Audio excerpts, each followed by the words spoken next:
And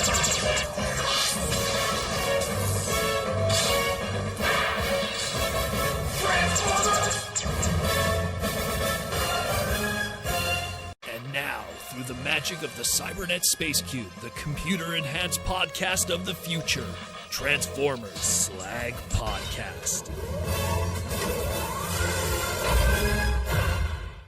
What's up, everybody? How we all doing? This Saturday night, it's Transformers Slag Podcast Saturday Night live stream main event.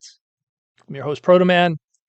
I'm the face that runs this place. I'm the voice you hear Monday to Friday, and it is Saturday, and we are going to be talking Transformers for the next 2 hours, chillaxing, enjoying everything, and a lot to talk about because we had the CCXP with a whole bunch of reveals, some stuff that we didn't even talk about this week that we'll cover tonight. We had a whole bunch of other new items that came out. We had 2 new episodes of, well, technically some specials and episodes and shows and stuff, so we'll talk about that too. End of a small pocket era, if you will. A misstep, but we'll get into that. But how we all doing? Who's in the chat today? Let's take a look. So we got Young. What's up, Young? Back from Japan. How you doing, brother? We got Cringe McCringle, one of my patrons. We got Clark Clint Gaming, YouTube member. We got Patrick Brown. I have to mess with 2 screens here. Fawnheart, how you doing? I'm going to be getting your stuff soon in the mail, hopefully within the next week or so. It's always hard with the holidays. Everything gets a little crazy. Horned Owl, what's up? What's up? How you doing? Got James, what's up, man? Who else? Bigum. Haven't seen you in a bit, Bigum. T-Formers, what's up, man? Brainstorm, how you doing? Y-Lag-Y. James Hopkins. I want to make sure I don't miss nobody. Joey, how you doing? Joey with a Z. Got Victory Sal. Got Oscar. Everyone's slowly coming in now. How we all doing? I'll catch the rest of you as everyone starts piling in because now it's 8 o'clock sharp. So we're going to talk TFs. Got quite a bit to talk about. We got some little updates here and there, little things, and then we'll get into the bigger discussions later today. Lot to cover. So where do we begin? We'll start with this one here. Didn't cover it this week. I figure I'll use this opportunity right now to give it a little bit of a rub. So some new Authentics products will be hitting the Market 6 regions of Transformers. If you aren't familiar what Market 6 is, it's usually stores that are outside the normal stores that usually would exist for Hasbro retail product. Grocery stores, CVS, anywhere but, this is where you'll see your Authentics products. So there's a new wave of Authentics products. A lot of it is actually redecos of repackaged items. We got the Cyberverse Optimus and Bumblebee, the deluxe class version, which was actually a fantastic mold, by the way. That Optimus is quite incredible.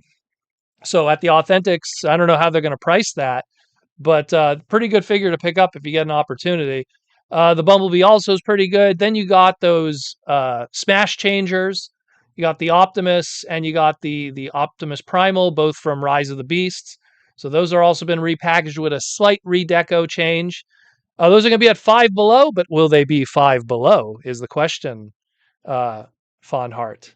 Will they be Five Below? Because if it's less than $5, then that Optimus is a must-get. That's a fantastic figure. Like, no joke. Really good stuff. But the new thing here is a brand new one here. We have a Megatron here that comes with arm cannon, with blast accessory, with an Energon mace, turns into a tank. That's a brand new sculpt for this. So that's the whole reason why I really am bringing this up is, hey, there's a new Megs. Comes with a whole bunch of stuff.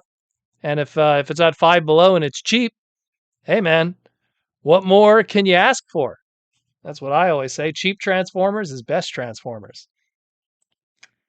Let's get into some of the other stuff that was revealed this week. This came courtesy of Takara and their PR, as well as their actual Twitter account. We have the Transformers Studio Series Devastation Deluxe Class Bumblebee. Has the cell-shaded coloring on it, a brand new sculpt from the ground up, his dual-wielding blasters that he had in the game, as well as the top blaster of his vehicle mode. So a lot of cool stuff going on there. Again, Devastation was a fun little game.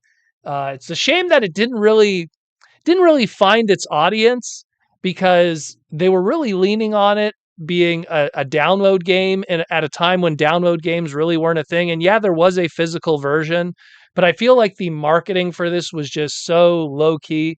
But it's a fun game, great music, great, action and everything.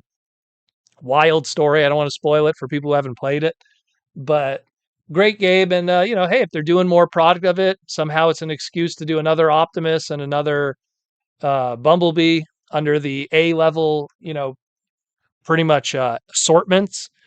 Which again, we'll get into the next one here too, and then I'll explain what an A level is. But then we got this big boy. Very excited about this one here. The Studio Series Deluxe Class Transformers One Orion packs with Cog. Uh, Man, super stoked about this. Super, super stoked. Again, because this is the Orion we pretty much have our adventure with most of the film. Optimus really only comes in like the last 15 minutes or so. And while, it's all great and all, man, this is really cool. And with the mining excavator weapon, with the Matrix map, which found Alpha Trion, like all the little accessories too, at a deluxe price point. Very excited, very, very excited that this one's happening here. Primarily because, like, maybe they could use this as an excuse to then take the Optimus and do a Voyager class out of it.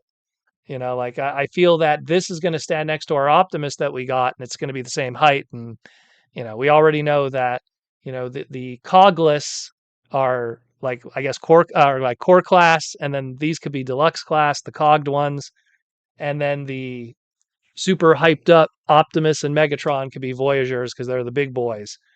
And very excited about this one. So this one and the Bumblebee are going to be under what's called the A level or level A assortments, which how those work is normally you'll have a oh, hey, Rylan, how you doing? How you doing? Rylan was someone that I saw at Chicago, one of the cool kids. Um, so it's something where the A level assortment is normally when you get a deluxe class, it comes in a case of 8 and you get 4 characters. You get 2 of each character in a case. The A level assortment, because they know it's a popular character, and I use air quotes here, popular. Uh, they usually only have 2 characters in a case of 8, so you have 4 Bumblebees and 4 Orions, and they'll be plentiful.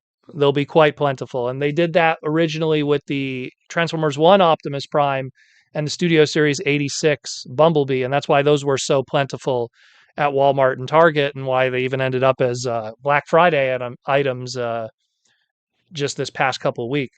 So pretty hype stuff. Very excited about these, especially the Orion. I just want more Transformer One product as much as possible. Uh, just such a missed opportunity. Such a missed opportunity. We should have, no joke. Like it's crazy when you think about it. Like how I'm looking at like my Michael Bay display, all 18 feet of it, and I'm like, man, it's amazing how many characters like out of the gate got great figures. Like before even the movie comes out, here's all these great figures. And now it's like, hey, you want to get a good Sentinel Prime? You got to wait a year after the movies come out. Hey, you want to get a good Alita figure? You got to wait a year after the movie came out. Hey, you want to get an RC figure who's not even in the movie, but it's a pretty awesome figure that turns into a motorcycle for Transformers movie 2007? We're going to give you that from the jump. We're going to give you the RC twins and Alita and Chromia right out of the jump. We're going to give you like so many of these characters. And it's like, but yet we have to wait so long for a movie that was incredible. So it's kind of a shame. Kind of a shame. Brainstorm 2002 with the YouTube member question. I'm on my hands and knees for Darkwing and Studio Series. Well, that's another one too. You have Darkwing, who's a transformable character that could easily fall into that Voyager price point. There's could be a lot of fun ones there. And there's a lot of other transformable characters. And when you fall into like that concept series, if you even want to go into that, where it's like, hey, we didn't see Jazz transform and we didn't see Mirage transform per se, assuming that is Mirage, but it's not Mirage because it might be Blur, but it might be Chromia, that silliness. Like we see those alt modes, make some toys out of them, make some good toys out of these guys. Like it's kind of crazy. Like what they gave us, and ultimately in the end how the crazy thing is I go to Walmart right now and there still is leftovers of Transformers 1 product. That like there was like a cheap little Optimus, remember it had like a chest flip gimmick? I still see that everywhere. Like they can't get rid of that thing. And it's pretty nuts. It's pretty nuts. So like hopefully we get more. Hopefully get more for sure. I really hope so. Um, but then let's get into some other stuff. Let's talk about breaking your wallet. Oh yeah, let's talk about RoboSend Soundwave. Now again, full disclosure, I think it's great. I think that from an engineering standpoint and like as someone who's in mechanics, I love this kind of stuff. I think it's very cool. I think it's very interesting. I like that it's a Bluetooth speaker. It gives a whole bunch of things that we would want from a Soundwave product. But it's when we get to the price that always makes me go, my goodness, you know? And I've said this before, and a lot of other people have said this too. RoboSend items are not for us hardcore fans. RoboSend items are sent to non hardcore fans, non Transformer fans, influencers for free. Like there's people that have never bought a Transformer in their life and they have every RoboSend item because they've all been sent for free because they have a TikTok that's really popular. Like, and that's the thing with RoboSend is they're not trying to target us hardcore fans. They're trying to target people who aren't Transformer fans that are really bad with their money, like really bad with their money. And considering that when RoboSend was originally called Send Power back in, geez, this was like 8 years ago, long time ago, when they first showed their Optimus Prime, there was like, oh, we're going to probably sell this for $250, you know? So we already had a basic idea of how much this stuff is costing us and just how much they're actually making. Like it doesn't need to be 1,300. The fact that they even say, hey, we're going to sell it to you right. If you buy it right now, it's going to be $1,000. You'll save $300. Well, even that $300 that you're saving, that right away, it right away shows how the numbers are made up on this thing. And I've said this before, $1,300 in our Transformer world buys you so much stuff. Like I can't even stress like the grails that people don't have in their collections, but then they'll go out and buy a RoboSend. It's like it's nuts. It's nuts. I mean, just you could buy practically every with $1,300. I think I could pull off buying every Armada and every Energon toy from the Western releases, and still probably have money left over. Probably still have money left over, and probably get a few Cybertron stuff too for just let's get Backstop, let's get Scattershot, we'll get a Nitro Convoy just for shits and giggles. It's crazy, but then they'll buy a RoboSend item, and then they'll like transform it once or twice, and then that's it. And they forget that they just lost money. And they send it to celebrities. And then these celebrities never talk about it ever again because they never liked Transformers, but they're going to be the ones who are going to try to sell it to you on it. Because RoboSend is a Chinese-based company, and Japan, China, and Asian-based companies, they know that celebrities are very valuable for endorsements because of that trust. People trust celebrities in Asia, so you could trust them when they endorse a product. That's the psyche of it. So let's get Kevin Smith to talk about a RoboSend item, even though Kevin Smith doesn't care about Transformers, and he'll never talk about RoboSend again, despite the fact that there was other releases. So again, I respect what it is, but at the same time, let's move on with our lives. What's up, Damon and Larry? What's up? What's up? But yeah, man, it is what it is. Again, 1,000, like, here's what's crazy. $1,300 USD is $1,800 Canadian. If you have $1,800 Canadian, I'm going to say this to my fellow Canadians. If you have $1,800 Canadian, I want you to take that $1,800 Canadian, put that into a high investment yield index fund, S&P 500, some kind of high yield, high index that normally would have been out of your reach because it was a 4-digit investment. Put it there and come back in 5 years. And I promise you, in 5 years, that RoboSend Soundwave will be like this, No one will care. Neither will you, but you'll thank me later when that index goes from like 1,800 to like 5,000, 6,000, 7,000. I can't predict the future, but I know it's going to go up. It always goes up. Even if it goes down, it still goes up. That's the history of inflation and how the world works. There's never been a bad, consistent, fair stock in the world, even during recessions.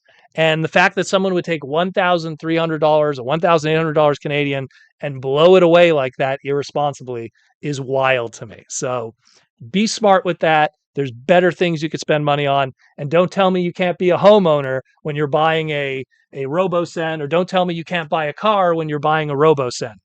Like, that's just wild to me. It really is.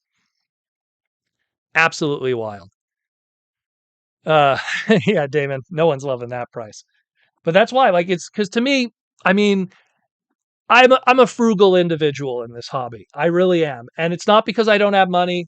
I'm very well off. I take care of my money, but I feel that there you know the value of something.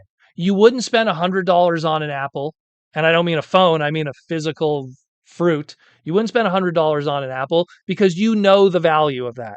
And when I look at a lot of toy products, I know what the value is, and you can't make up numbers like that.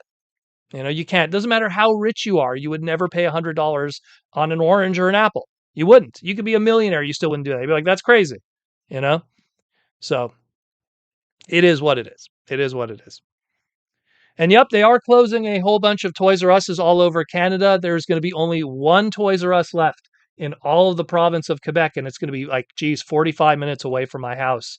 So yeah, Toys R Us is not doing well during the holidays. No siree. They are already calling it now. Like, the holidays aren't even over yet, and they're already going like, yeah, we're done after this. So it is what it is. But let's get into some other stuff. Let's talk about this bad boy and the conflicting information that's going on here. What's up, Guillaume? We got our Age of the Primes Voyager class Armada Sideways. I'm excited about this product, but man, I don't know who is in charge of writing the copy for this, doing the packaging.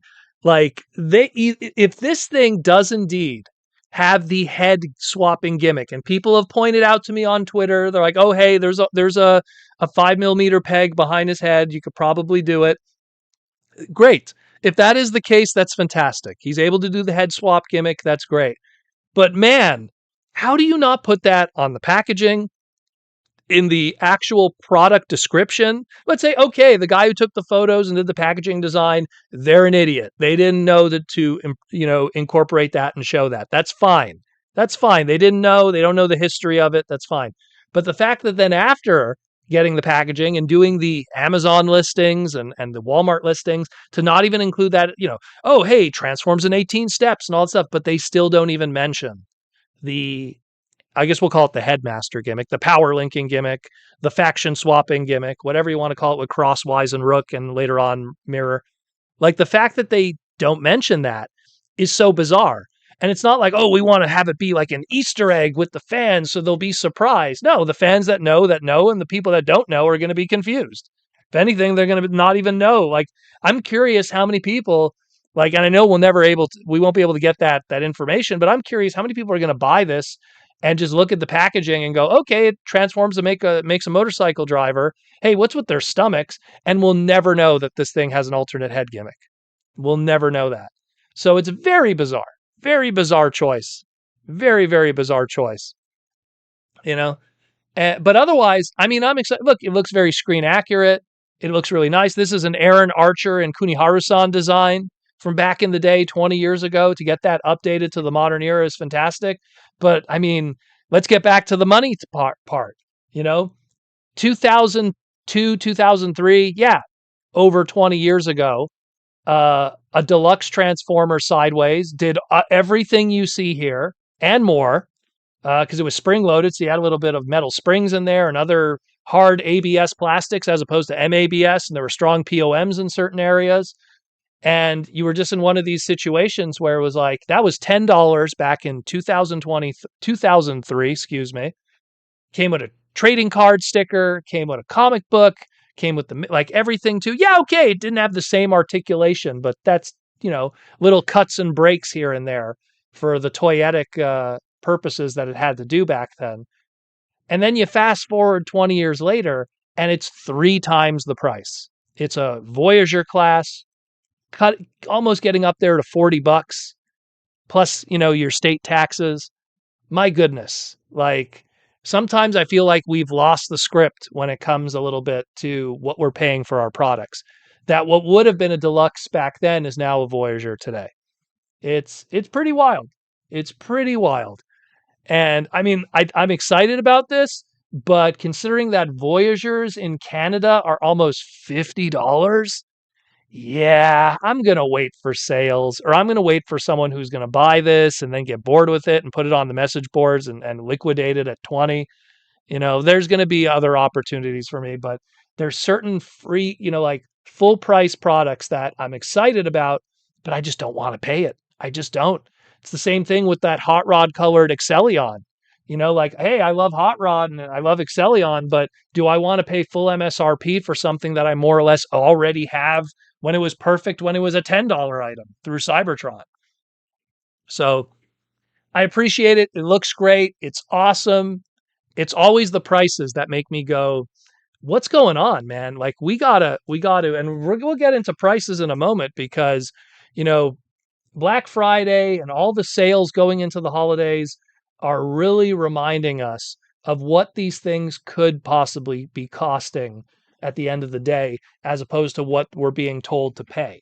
And it's crazy. It's crazy. And I mean, I have my own conspiracy theories of it, primarily because I mean, I feel that retailers look at the toy industry and go, "Oh, it's all adults buying now. So we should just be asking adult prices." You know what I mean? It's not little Timmy getting a Christmas present or getting a birthday present or mom buying him something to keep him quiet. We all know it's adults.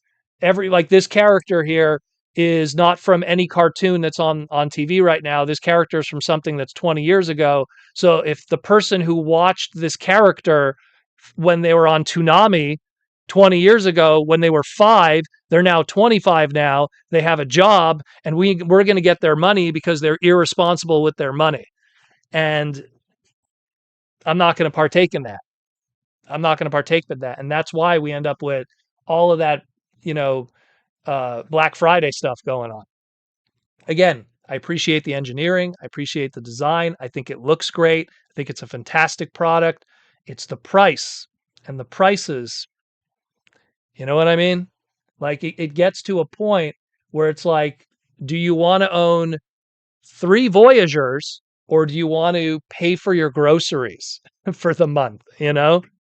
Like it gets to that point, which is kind of wild when you think about it. It used to never be like that. It used to never be like that. Like one Voyager would be all your groceries. And now it's like it's getting crazy now. It's really getting crazy. And then we get to this boy who also had a bit of a price increase. He's going to be $100 with our new Commander class MSRP. We got Onslaught. I mean, I think he looks great in the robot mode, very accurate to the Fluoro Deary design. All the little accoutrements and details and the veneering on the surfaces, the crotch area, the abs, the chest, even the head sculpt, very Fluoro Deary. I love how they nailed all of that perfectly. Fantastic. Just did a great job. I think that it's a good use of having him be a separation from the trailer, so there is no extra kibble from the back end. And as a result of that, using that back end to then make a little bit of a Scramble City homage and doing the play set. Granted, it's not just a giant gray ramp with a turret. There's a little extra going on there, although it's vibing it. It's giving a little bit of that vibe. So I appreciate all that. Looks great. The combined mode is less to be desired, but again, it's not the fault of the figure. It's Bruticus. Of all of Fluoro Deary's designs, Bruticus was the most bizarre of the combiners when he was put together. And that has a lot to do with the fact that all the Combaticon members actually had a completely different design for the show by Fluoro Deary, and those were all changed after the fact. And then we got what we have today, that is Swindle. And you might love the Swindle that we have today, and we'll get into Swindle in a moment. and all those other designs, but there was a very different look that was a lot more toy accurate that ultimately in the end did not prevail across the board. And that's why we kind of have this confliction of like, well, here's how this looks, but this is how that looks. And yeah, it is. I think definitely probably of the four combiners we've gotten thus far, probably the weakest of the bunch. I probably lean on Menasor and obviously Devastator a little more. Aerial bots are kind of boring, but at least it's not like not screen accurate. It's screen accurate pretty well. So I dig it. But this one, I don't know. But this one is the one that's probably destined for the most repaints and retools. So who knows? We might be seeing more of this guy in the future if they want to. If they want to. I mean, we haven't really seen a complete combiner redeco yet. They're building towards a G2 Menasor. We're not there yet, but it seems like we're building to one.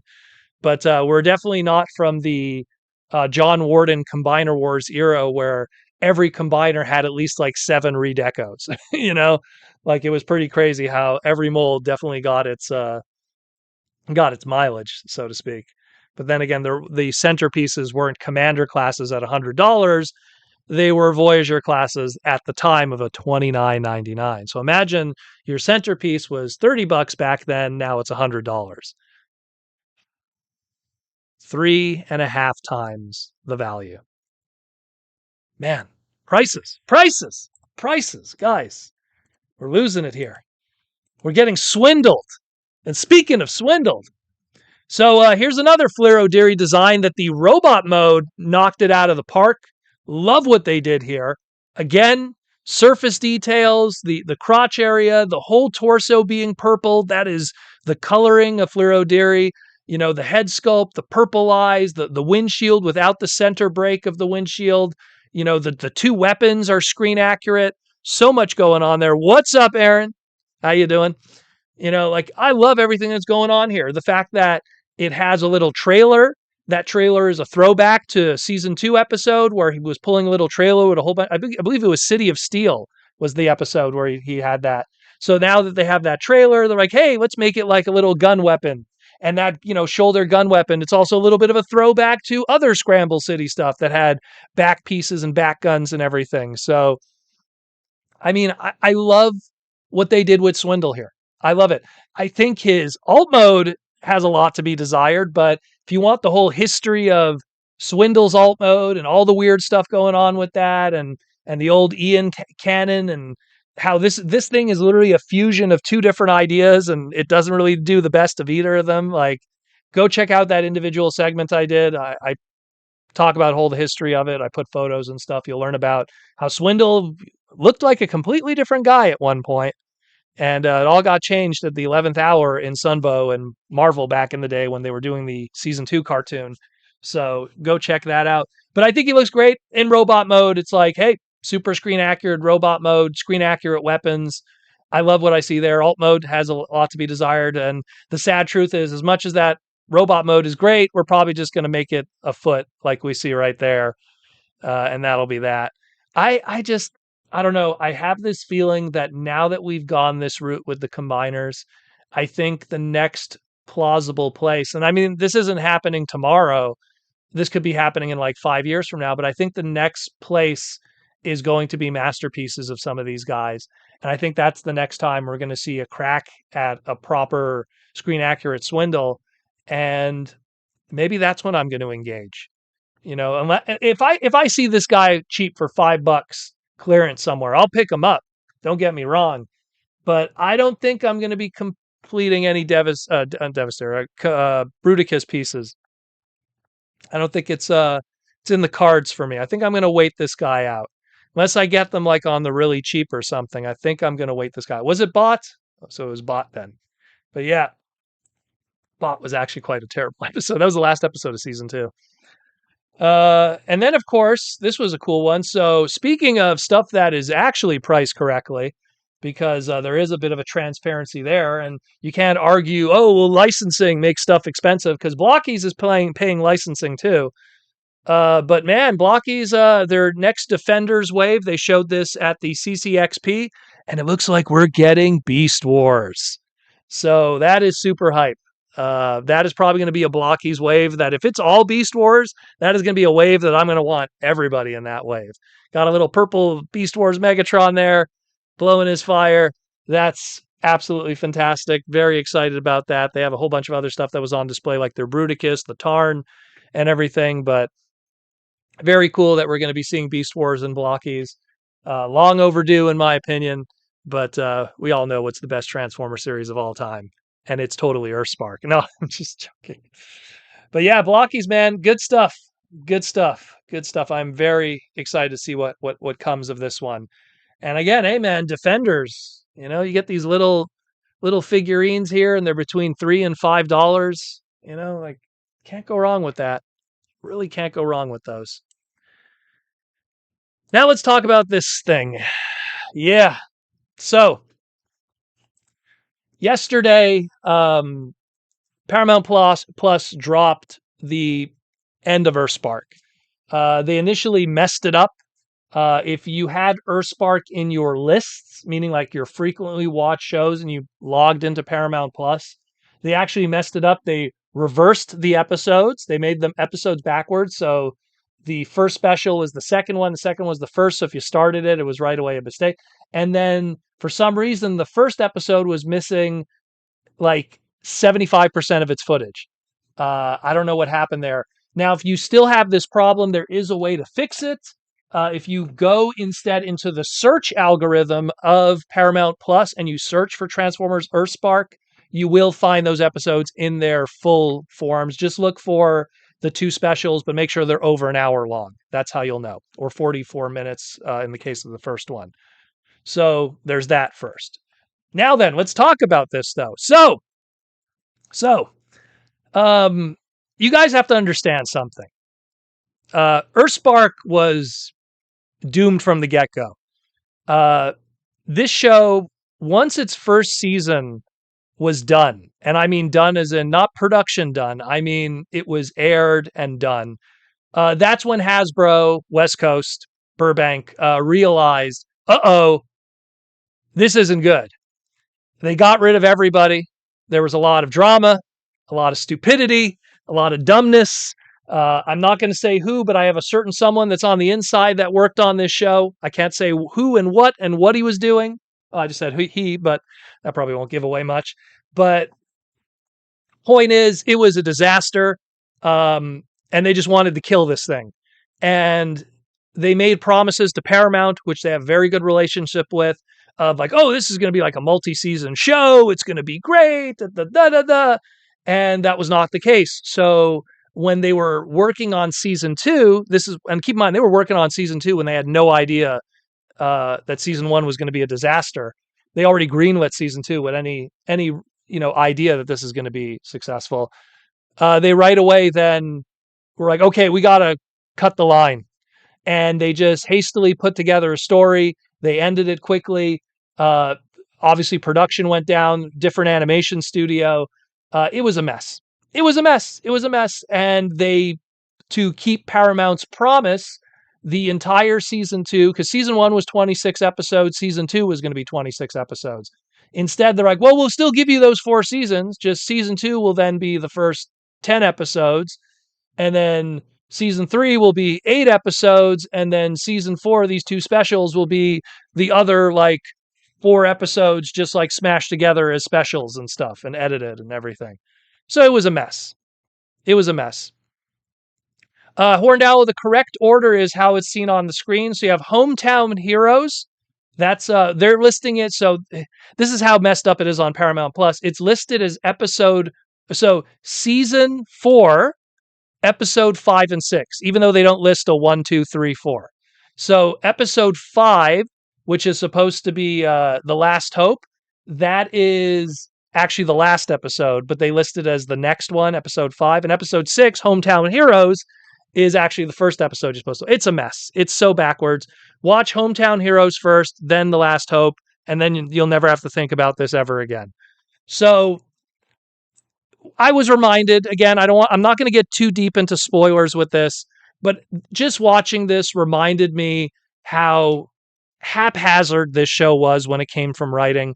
I mean, I watched the first special, the Hometown Heroes, and I legit thought that I missed episodes. They were introducing characters in a way that was written as if you should know these characters. Like they were written in a way, not a dry, opening, nothing like that, not even like an exposition dump. It was just like it was almost like you were supposed to know these characters, and it was the two bully characters, if you will. I'm not going to get too deep into it, but it was like, okay, that's kind of weird. And they were rushing through the story. And it was crazy because this is supposed to be like we're reaching the finale and they're still doing silly morality family stories that, oh, hey, 50% of the episode has nothing to do with the robots. It has to do with the Malto family and don't abuse your powers and you're grounded and blah, blah, blah. Nobody cares. Nobody cares. My rule with Transformers, if you are not the product, you should not be the focus. Meaning if the kids are not going to be action figures on the shelves, and don't tell me this. Oh, but Proto, what about these things? Tell me when these showed up in the show. Absolutely never. Okay? Never. They never showed up. So if you are not the product, you should not be the focus. Spike didn't make up 70% of the story. Daniel didn't make up 70% of the movie. I could go on and on. If you are going to be the focus, you better damn well be the product and vice versa. But when you're not, you've missed it. And you should fire every person on your staff should be fired because they lied to get their job because they learned nothing about marketing. Nothing about toy marketing. These people slept during the 80s and 90s. These were probably people that were probably, ew, you're still playing with toys? Because these people were not paying attention of how the 80s worked and how the 90s worked and how even the 2000s, how it worked, how product marketing worked. And this show was such a reminder of how everyone should have been fired. Every writer, every marketer, what a bunch of dumb people. It was frustrating sitting there watching and going like, wow, like how did the people get jobs in this field? It's insane. It's absolutely insane because let's be real. This is a toy show. It's a toy show. It is here to sell toys. Toys that end up on red tag because nobody cares at $5 a piece. They don't care. They don't give a shit. And it's crazy. It was crazy. And just continuing to watch that show. And I'm like, wow, they're still talking about the kids. Oh my God.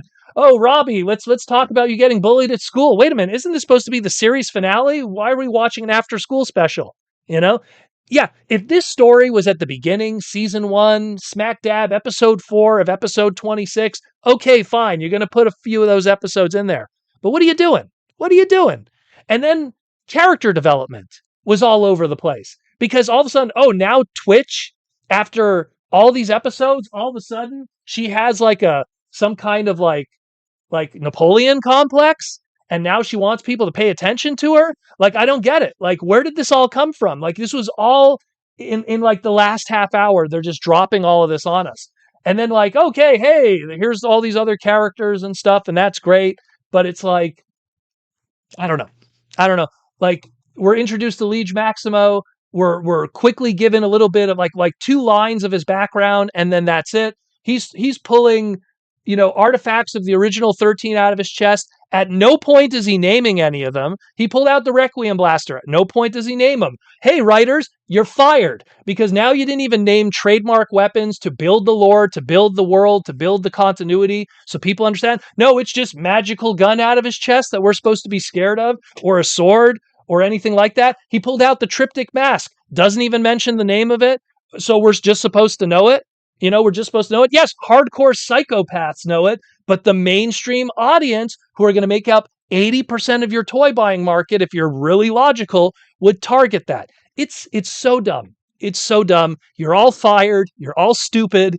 You're never going to get a job again. Yes, you will. Most of these people, they fail upward. They lie at their next meeting. They said they were on a great big brand like Transformers, and it was so successful. Oh, Earthspark, it was getting rave reviews. Oh, we were cleared for 4 seasons on Paramount Plus, a premium, service, blah, blah, blah. And then they're going to get hired to ruin another franchise, and they'll continue doing that for years. And that'll be it. And then they're going to be 70 years old, and no one's going to go up to them and tell them about how great the show was, because really it wasn't. And it'll just be a footnote in history, and that'll be that. What a goddamn mess. What a goddamn mess. What a goddamn mess. What a goddamn mess. Long rant, but it's so terrible. It is so terrible how it was handled. Like it's here's the thing. I work with big companies. I got so many opportunities to write stories and write stuff like that. And I got to work with really talented individuals who knew the craft, who knew what they were doing, who were marketers, who understood their job. But we live in a world today where the guy who's marketing Transformers right now, and I'm not like targeting Nate. Nate is a really cool dude. Nate is someone who's trying to learn, but I'm talking Burbank, Hasbro, the West Coast guys. It's kind of crazy because you have these individuals that literally before they got the job, they were working at like Hewlett Packard.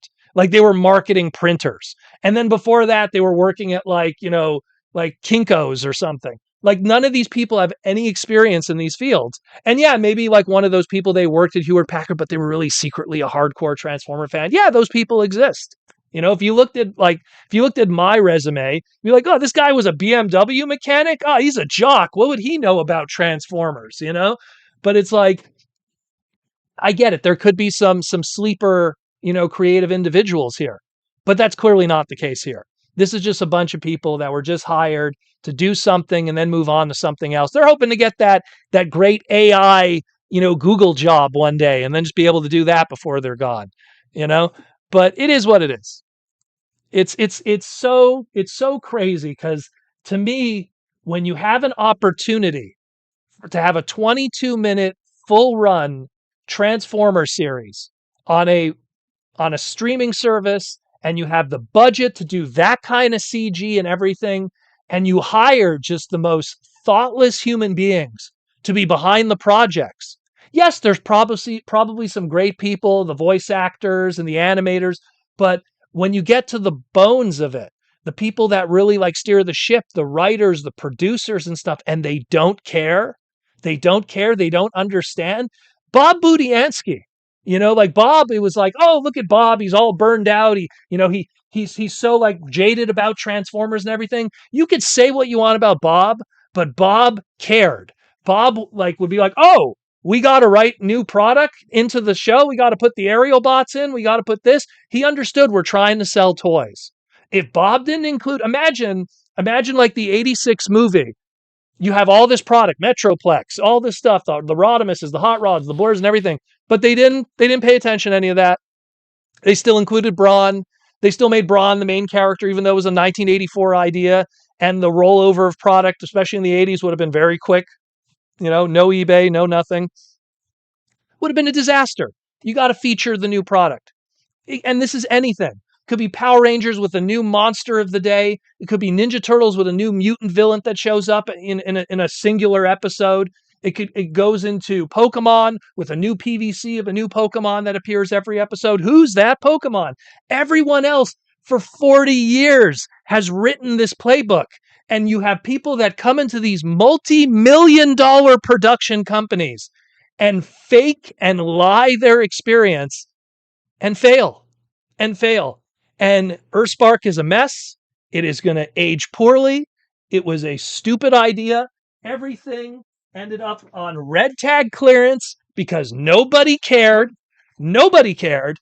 Like you didn't get people excited to go out and buy product. Nothing.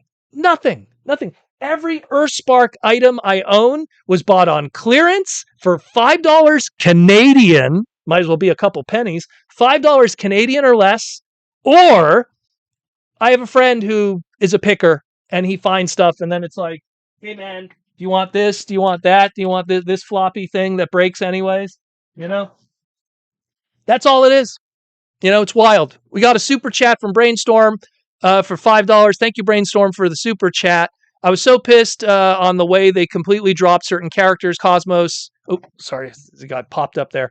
Cosmos and Tarantulas mostly. Where did they go? Yeah, hey, where's my Tarantulas figure?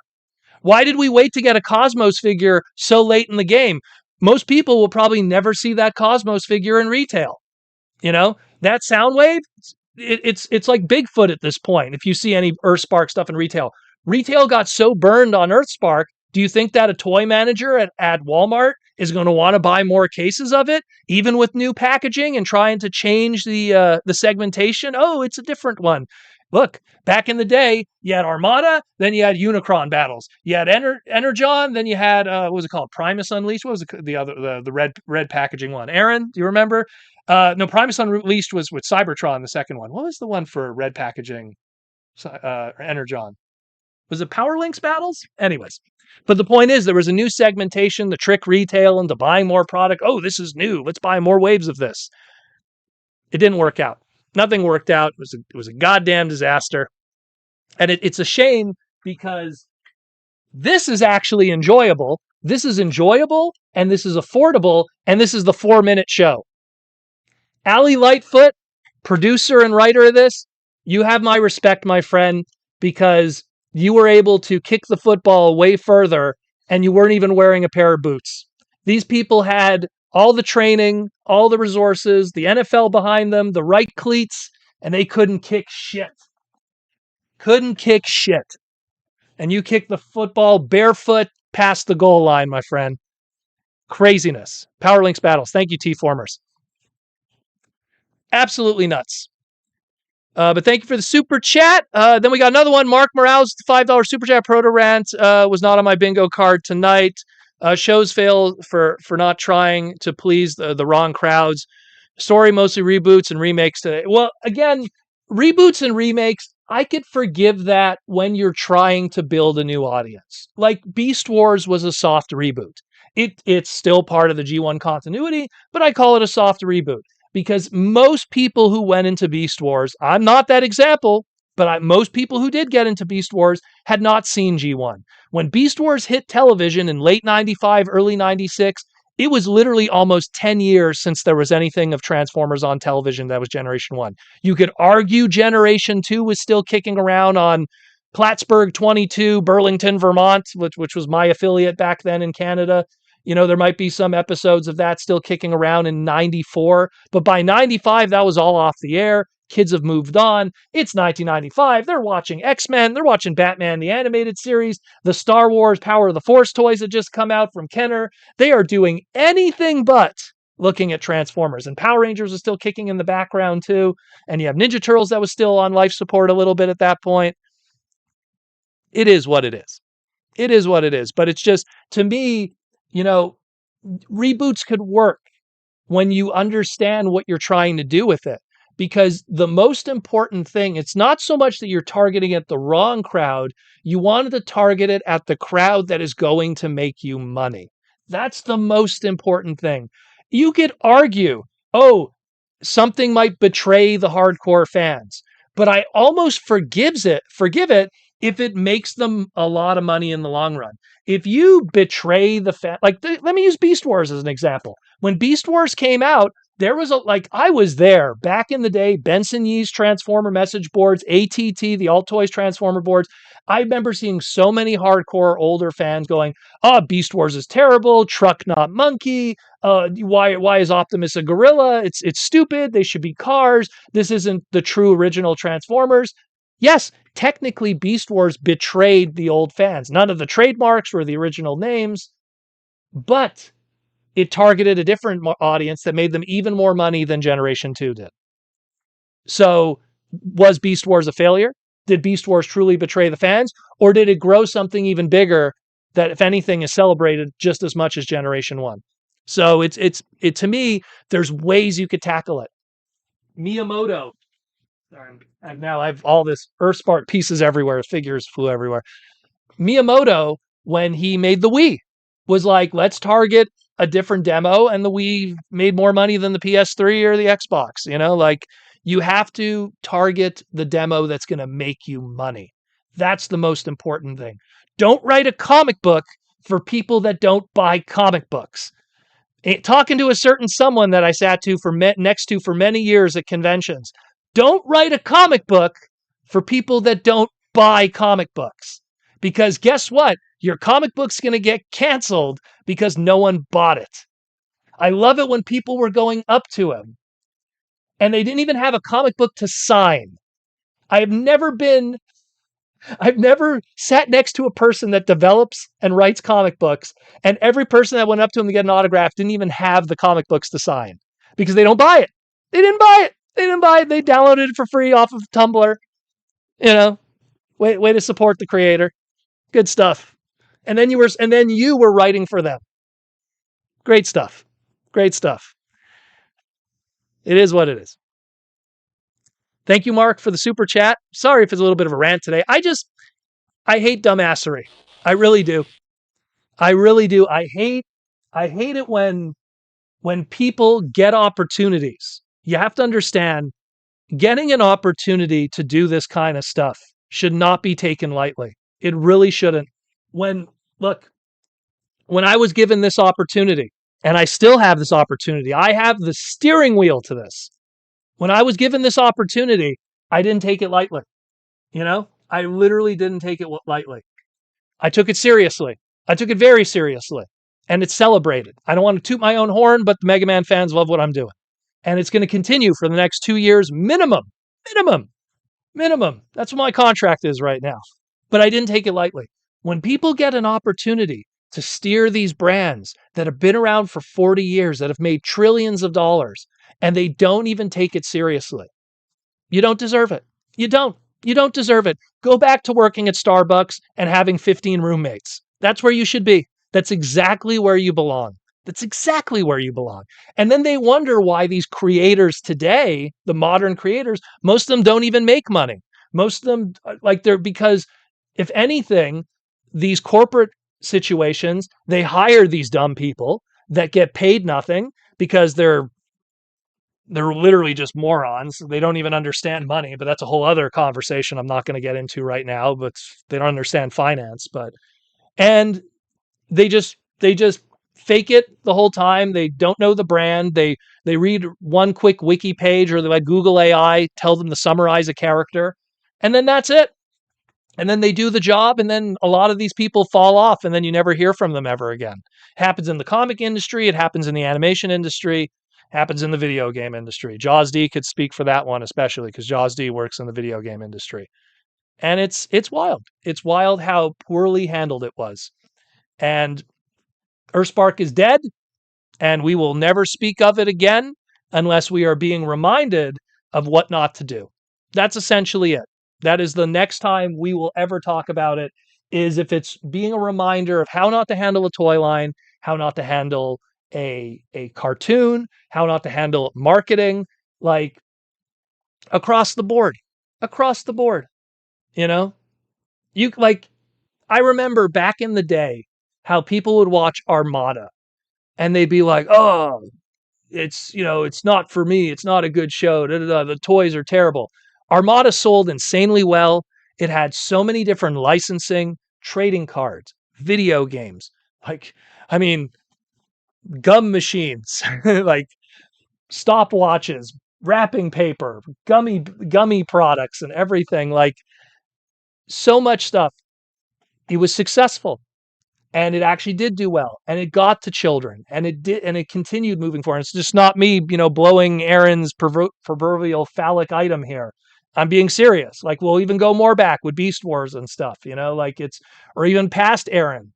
When we look at even something like, I mean, I don't know. Like the crazy thing is, it's like Transformers 2015 didn't hit its audience.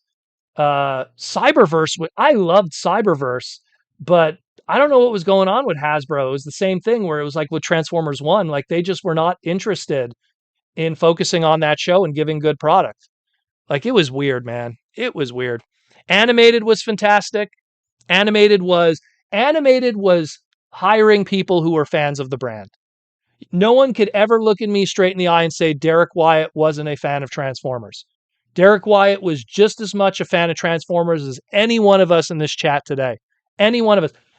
Derek Wyatt is putting Grandis in episodes of Transformers Animated. That alone should tell you that there's probably people in this chat that don't even know who Grandis is, but Derek Wyatt does, and he was the one who had the steering wheel. So that's when you get good people working on stuff. You know? Uh, it was a mess. It was a mess. And I'm telling you, like, The sad thing is that I'm worried that the corporate side of it is not going to learn anything. And way too often I see this when something fails, instead of looking inward and trying to figure out what went wrong, they blame others. They say, "Oh, the fans are this, oh, the fans are that," or oh, they'll use a corporate term, "Oh, the market conditions of the current state right now were not leaded due to the fact that the decline of the current situation of the situation leading to the fact that, right now we were in a situation because of COVID, and COVID led to a depression among children. Children didn't want to engage with product at the time. While on they're buying Pokemon cards, while on they're playing Fortnite, while on they're engaging in anything but your product." But no, of course, because of the situation led to that of, because right now it's like, the Pokemon cards, because of the blue on it, the blue led to conflictions with the color of the Earthspark product. And because of the Earthspark product, they couldn't decipher which is the difference of a Pokemon card or Earthspark product. So as a result, because of the confusion within the market, shut the F up. You don't know what you're talking about. You're just trying to protect yourself because you owe rent to your 3 other roommates. Shut up. Okay? Craziness. It's insane. Insane. Insane. Sorry I'm going on this rant. It's just, I hate it when people phone it in, man. I hate it when they phone it in. You know? I really do. I really do. But that's the end of that. Rest in peace, Earthspark. You effing sucked. You effing sucked. Oh, and I might as well, I didn't even address this. Yeah, Hot Rod was in it, voiced by Eric Bauza. Eric Bauza, fantastic Bugs Bunny, did a lot of other stuff in the voice acting world. I like Eric Bauza. That was not a Hot Rod voice. I almost felt like Mirage and Hot Rods should have been switched. But when Mirage was being written at the time, geez, what was also being worked on at the exact same time when Mirage was being written? And you'll figure out how long ago those episodes were put together. Yeah, season 4, my ass. That stuff was being put together when Rise of the Beast was being put together. Yeah. Well, it's just because it the sorry T4. It's you have to understand. Like I take this very seriously. I really do, and it's because it's a paying job. It's a paying job. I get paid to write stories. I get paid to market. I get paid to world build and do all these things and plan for the future. Plan for the future.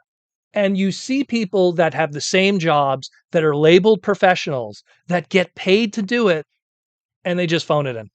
And they just phone it in. And if you're going to phone it in, then you right away allow me the ability to criticize you. I'm sorry. I'm sorry. It's, heaven help any of those people that are part of any of those projects. And the sad thing is some of them are going to fail upward and they'll get other jobs and everything like that. But a lot of those guys, sooner or later, they get exposed for who they are and they end up, like I said, I'll see you at Starbucks, even though I don't go to Starbucks, but I'll see you at Starbucks because that's where they're going to be ultimately in the end. That's their destiny. Their destiny is reading someone's name off of a cup. That's all it is. So you better steal those teddy bear cups because that's probably the best chance you'll have of making any money in the future.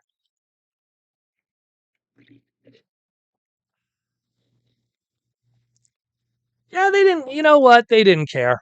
They didn't care. All these characters got character growth resets. Some characters all of a sudden started having micro character development when there's like 10 minutes left in the show. And again, don't feature characters that aren't the product. That's rule number one with me. That's rule number one. Are we buying a Mo and Robbie, action figure of him, surfboarding on cars and stuff? Are you buying like any of those? Are we like, look, oh wow, look at Liege Maximo. He's the feature of this special. Clearly he's the big bad, so he's clearly gonna have a toy, right?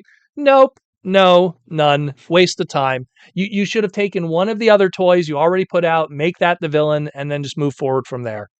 Plain and simple. Could have been anything. Could have made Megatron a bad guy. The glow in the dark Megatron that supposedly they put out. That could have been a recolor, and then they would have, so many ways to go about it. So many ways to go about it.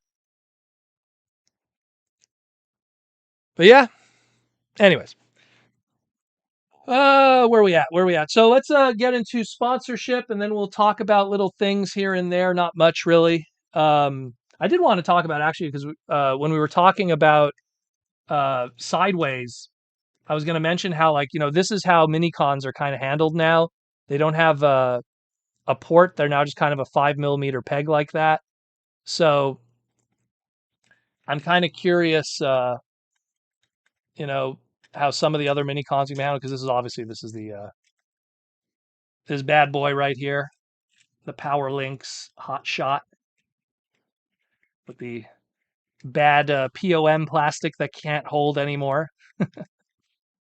Unfortunately, is what it is. T Formers 2 then on a more positive note, after some schedule changes, I'm meeting Mr. Samuel James Witwicky himself tomorrow. Yeah. Well, actually, we'll probably segue to that because we have to thank Cringe McCringle for a really nice photo, which you'll see in a moment. But let's do some sponsorships. Symbiote Studios, plush pins and t-shirt. Again, if you're going to be coming to TFCon LA in the next couple of months, Symbiote Studio will be present at the show. It'll be the debut, of course, of their swoop. So you'll be able to get all the Dinobots in plush form. Get yourself a nice Starscream t-shirt with Catnip Bravo on there. He's chilling right there with Slag. They have their My Little Pony stuff that's on their site also. They have their video game stuff. They have their Magic the Gathering products, which I think are hype as hell. I just love that they're doing more Magic the Gathering stuff. So check out symbiotestudios.com and go get yourself some nice plush stuff for the holidays for the Transformer fan in your life. Or just come to TFCon and buy everything and be a psycho about it. And then we have the Toy Armada with Aaron Archer. We're going to have a new segment soon. Aaron's just settling in back at home base, but Aaron put out some brand new Posca paintings. And oh, who's that with one of Aaron's Posca paintings? Well, that's Mr. Shia LaBeouf. So why don't you be like Shia? Get yourself a one-of-a-kind Posca painting and get yourself one too. archermonster.com/shop. There's a bunch of new ones that have been added over the past couple of days, so go pick those up before they disappear like Sparkplug.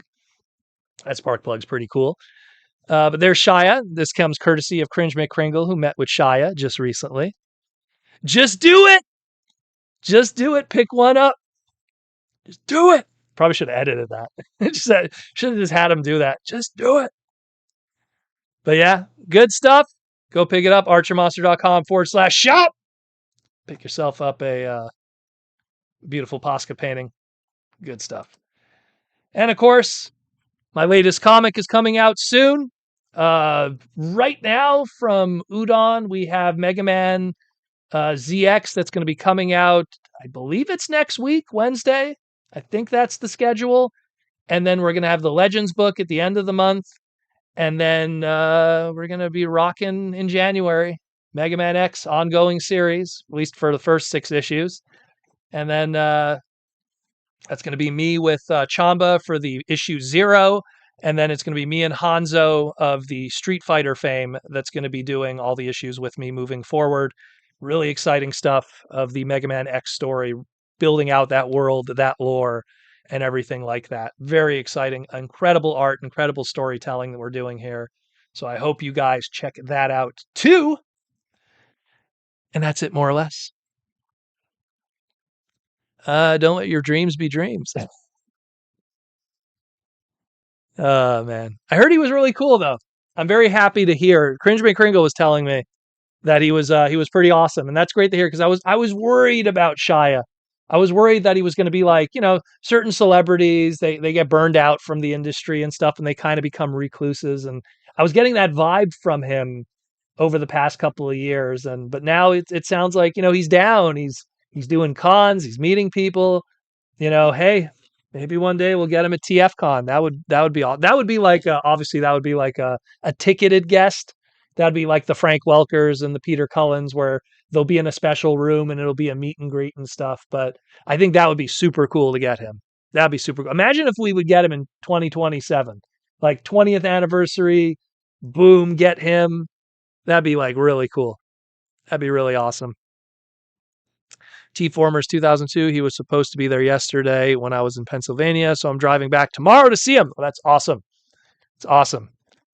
That is really cool. I would love to meet him. Like again, it's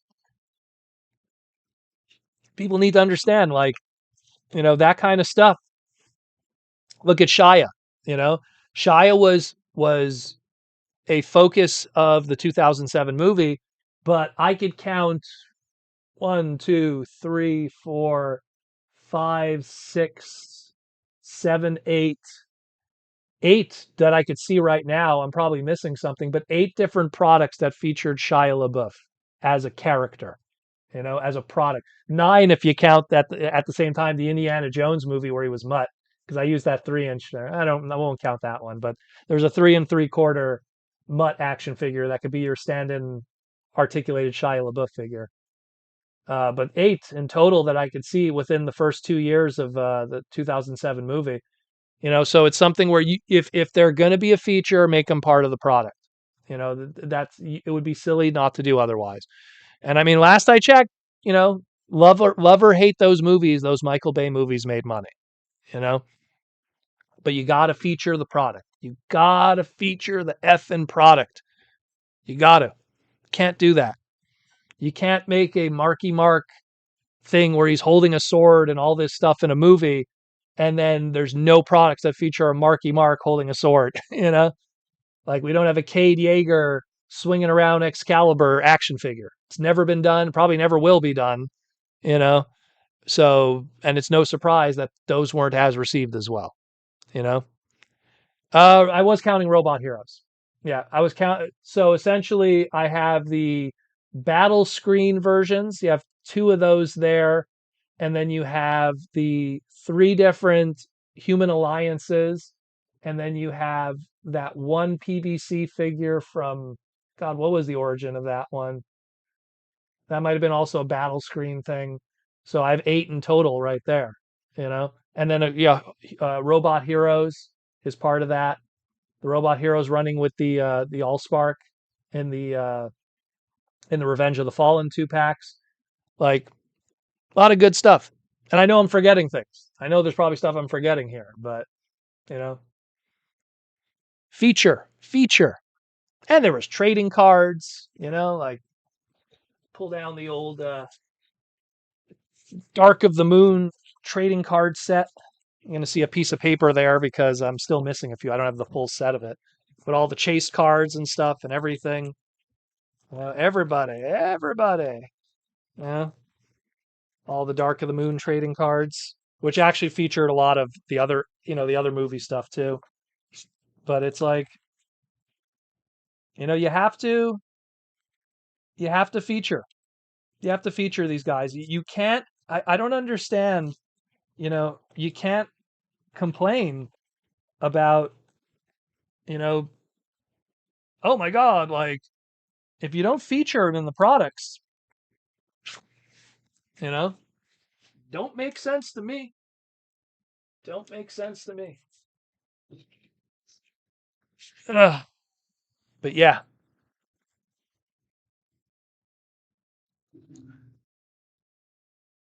Human Alliance got it right. So many human characters got figures. Yeah, well, again, if you're going to feature those humans, if you're going to feature them in the movie in an extensive way, like if you're going to give Michaela, if you're going to give, Megan Fox a good chunk of the movie and give her these like key action scenes, make product of it.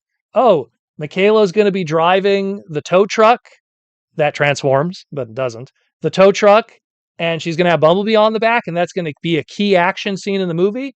Make a product of that. So there's Michaela in the tow truck, transforming figure, and then of course, the legless Bumblebee that is attached to the back of it, the battle scene stuff. Make product of it. It's silly not to do that. You wouldn't be making product of stuff that isn't featured, and you wouldn't feature stuff that isn't product. Uh, Proto, I'm going to need to see those trading cards. Cringe, I might even actually have, I might have a full set, an extra full set of those. Because the story with those was way back in the day, Big Bad Toy Store was a sponsor of my old channel. And they used to send me cases of those cards because they'd always get extras of it. Again, shout out to Joel and the crew in BBTS back in the day. They were always very good to me. Good bunch of crew of guys. I don't buy from them because I'm Canadian and I always get hit with duty. But if I was an American, I'd buy from Big Bad Toy Store. Yeah, we're not sponsored, but no, they've always been good guys to me. So they always would send me cool stuff. But yeah, remind me. I'll go take a look because I'm pretty sure I might have a full set of them. Pretty sure I might have an extra full set. Uh, Except for the chase cards. The chase cards were a little tougher to get. Like imagine I had like cases of this, and I don't even have a full set of the chase cards. Those were pretty tough to get. Tom Laney, I can't even find the dynamite cards anywhere. Well, those were difficult. The problem with dynamite was literally those trading cards were coming out, and then here I'll even show you the dynamite cards. People might actually dig this. I think it's this one. Um, the dynamite cards were coming out, and then that was the whole debacle with Diamond Distribution, where everything got screwed over. So a lot of the trading cards distribution got messed up. I was talking with Bob Budiansky about it because he was working on some of the chase cards for it, and it didn't work out. So here's so Diamond sent me a whole bunch of stuff, but the good thing was is I had to track down all the hot rod ones. So you're probably wondering why do you have like three of everything? Because they did like weird variants. Like this is like old school cardboard, regular, and then foil. They're like a foil ones. So it's like there's hot rod packaging, hot rod toy, hot rod as part of the banner thing. And then here's the good one. They gave me the one of one art card. Oh snap! Of Rodimus. So you have the Rodimus ones. Very, very cool. But those were really tough to get because distribution got messed up. That was really messed up what happened with that. Diamond Distribution screwed over everybody, including Dynamite, and everyone didn't get their stuff. Some companies, what happened essentially was some companies, their stuff was being held.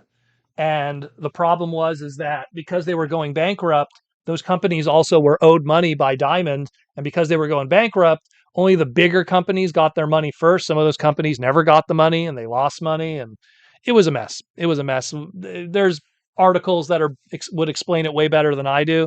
But that's the long short of what happened with Dynamite with their trading cards and stuff.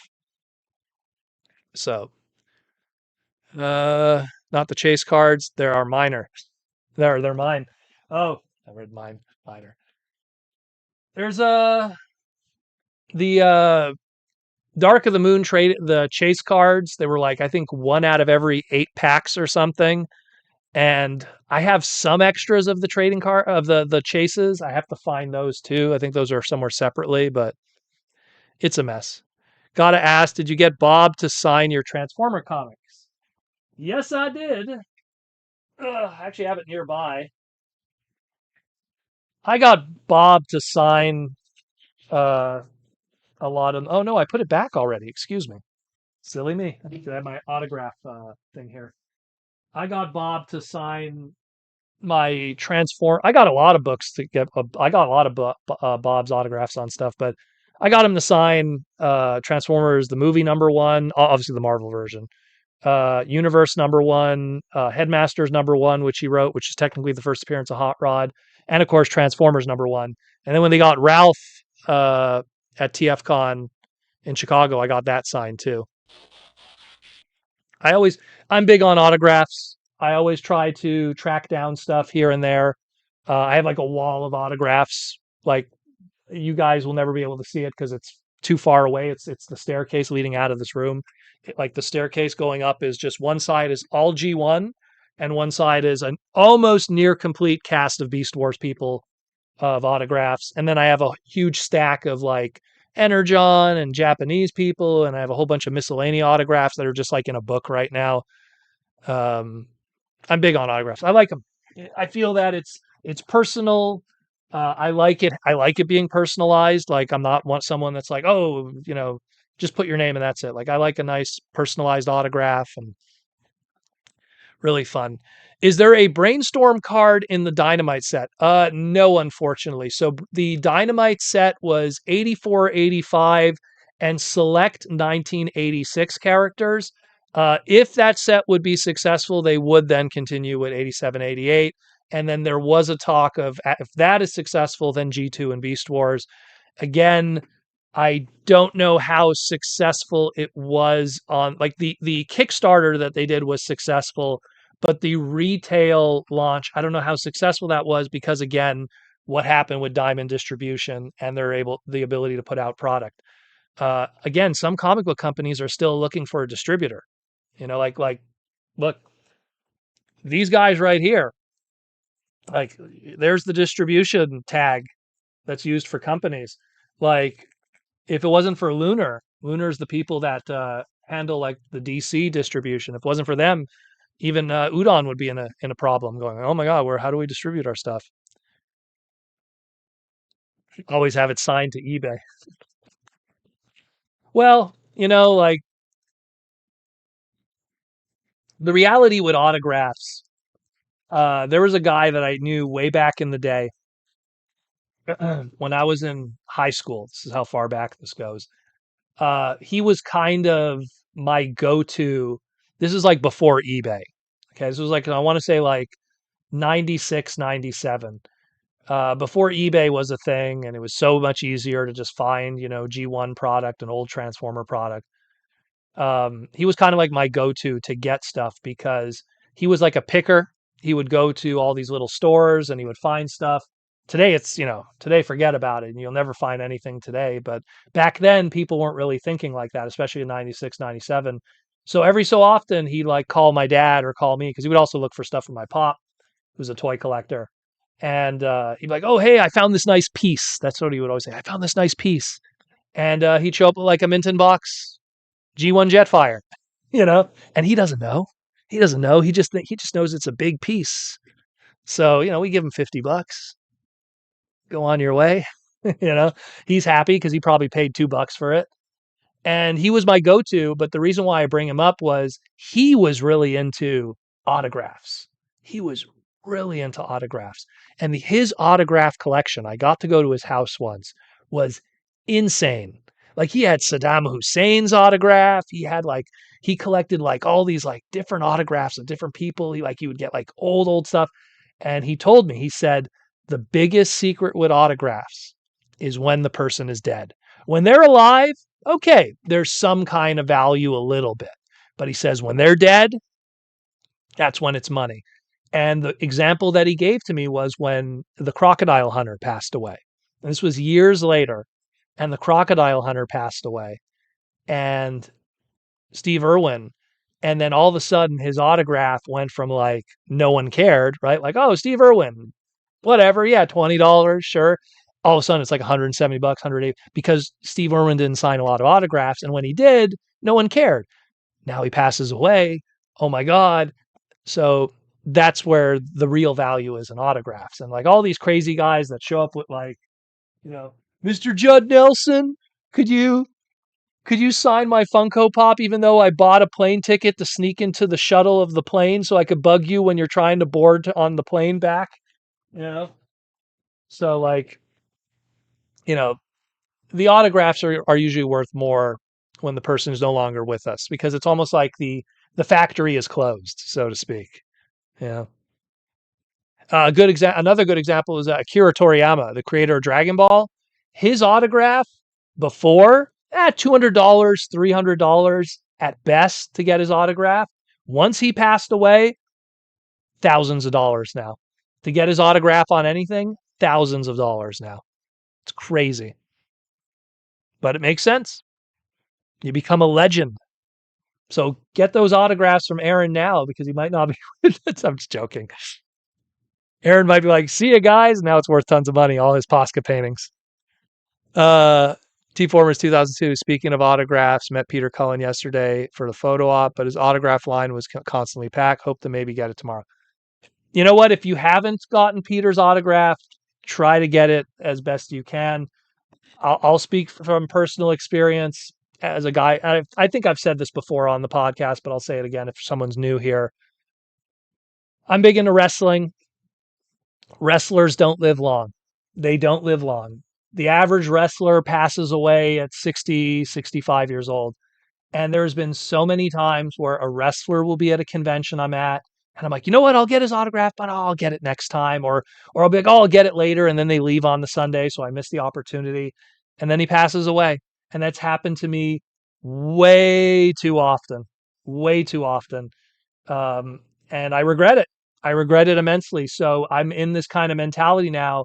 Like I put time aside in my brain. I mean, I even tell Aaron when I do cons with him, I'm like, I need to go get some autographs. Like I need to lock that in. That way I have that peace of mind for the rest of the weekend. Because there's certain guys I might not ever see them again. This might be that one opportunity. So you got to take advantage of those opportunities. So, and Peter Cullen's not a young guy, you know, Peter's not a young dude. So got to take advantage of those opportunities. For me, for LA, Gary Chalk is going to be there. Now, I've gotten Gary Chalk's autograph many times. I've gotten it for all kinds of Beast Wars stuff and Unicron trilogy and everything. I even got him to sign some G2 stuff because he did the voice acting for the G2 commercials. Fun fact, go back and watch the G2 commercials. That's Gary's voice in those G2 commercials. That's his first Transformer gig. He was one of the Rotor Storm guys. One of the cats playing that down here. Yeah. Um, but this time around, Gary, he recently had a cancer scare and everything, and he's good now. Thank goodness. Thank goodness he's okay now and everything. Good old Big Bot. But it's like one of the things where it's like when he had that cancer scare, I was like, oh my goodness, like, all these people that never got to meet him and all the cool stuff and the stories and the music he used to play and the guitar. Like, you don't want to miss those chances, like get those opportunities because if you have the memory, it'll always be with you, but if you don't have that, like it'll just be a what if. It'll be like, man, like if I only went to that TF con, I met Gary and I would have met him and he would have signed my primal figure and then I would have got to shake his hand and tell him how important he was to me. And, and trust me, those voice actors, they want to hear, especially guys like Gary. Gary's a really real salt of the earth individual, a little political sometimes, Gary, but he's a salt of the earth guy otherwise. He's very chill and very relaxed. And he likes to hear that kind of stuff. T Formers 2002. The main issue was all the VIPs were getting priority. Well, I mean, to be fair, if they were willing to pay that crazy money, they do get priority, you know. Uh Ashnud, my wife, has a bunch of Johnny Young Bosch autographs. Well, again, like it's something where don't miss that opportunity because you don't know who's going to be leaving us. Oh, we got Aaron Archer. I bought some Bernie Wrightson. Look him up. Werewolf at a premium back in the day. Bernie Wrightson, the werewolf. Isn't that like Larry? Who's the werewolf from the actor for the werewolf from the Universal movies? I think it's Larry something. Someone else. I'm thinking someone else then, I guess. Yeah, the value goes, of course, Aaron. The value goes crazy. Again, as someone who loves wrestlers and I collect wrestling autographs, I have so many autographs now that I can't even fathom what they're worth now. I have an autograph that has Owen Hart and the British Bulldog together on an 8x10 that was officially issued by the WWF back in the day when they used to do autographs.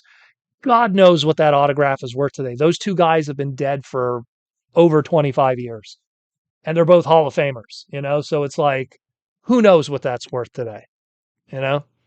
And I have so many others. I mean, both of the Legion of Doom, I have them. They're no longer with us. One of the headbangers, they're no longer with us. Who else? China's autograph, I have her. She's no longer with us. Jeez, who else? Matt Hardy, the Hardy Boys are still with us.